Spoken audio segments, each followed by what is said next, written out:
சட்டப்பேரவையில் உறுப்பினர்கள் பேசிய பிறகு அவை குறிப்பிலிருந்து சில பகுதிகள் நீக்கப்படுவது வழக்கமான மரபு என அமைச்சர் செங்கோட்டையன் தெரிவித்தார். நீக்கப்பட்ட வார்த்தைகள் சமூக வலைதளங்களில் பரவி வருவது குறித்து செய்தித்துறை அமைச்சர் நடவடிக்கை எடுத்து வருவதாகவும் கூறினார். இந்த சட்டசபையில் அதிக அளவில் அவை குறிப்புகளிலிருந்து நிறைய விஷயங்கள் நீக்கிறது வெளிப்படையாக தெரிகிற மாதிரி இருக்கு.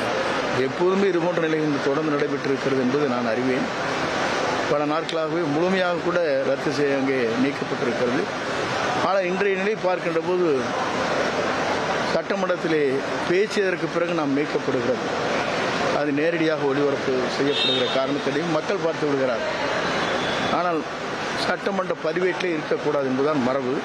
இந்த மரபின் அடிப்படையில் சட்டப்பேரவைத் தலைவர்கள் அவரை இன்றைக்கு வரையிலும் எல்லோரும் பாராட்டுகின்ற அளவுக்கு அவருடைய நடவடிக்கை மேற்கொண்டு வருகிறார்.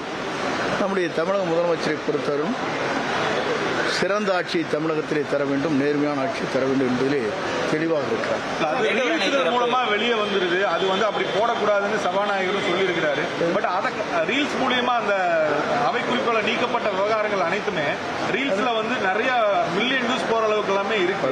அது அப்படி பண்ணக்கூடாது, அப்படி வந்தா நடவடிக்கை எடுப்போம்னு சபாநாயகர் கூட சொல்லியிருந்தாரு. இதை கட்டுப்படுத்துறதுக்கு, இந்த சமூக வலைதளங்களை கட்டுப்படுத்துறதுக்கு என்ன நடவடிக்கை இருக்கு? செய்தித்துறை அமைச்சர்கள் அதுக்குரிய நடவடிக்கை மேற்கொண்டு வருகிறார். ஆகவே படிப்படியாகத்தான் ஒவ்வொரு நிலையும் இன்றும் அரசு நடவடிக்கை எடுக்க முடியும். ஏனென்று சொன்னால் ஒரு பிரச்சனை வருவதற்கு முன்னால் தெரிவதற்கு வாய்ப்பில்லை. யூடியூப் போன்ற ஃபேஸ்புக் போன்ற அனைத்தும் பல பேருடைய கையில் இருக்கிறது. அதை விரைந்து அவர்கள் வெளிப்படுத்துகிற போதுதான் அதற்கு அந்த யூடியூப் மக்களிடத்தில் விளம்பரமாகின்ற முறையில் அவர்கள் செய்கிறார்கள். அதை எப்படி முறைப்படுத்துவது என்பதை நம்முடைய சட்டப்பேரவைத் தலைவர் அவர்கள் செய்தித்துறையோடு கலந்து அதை முறைப்படுத்துவார். இனி செல்லும் இடமெல்லாம் செய்தி.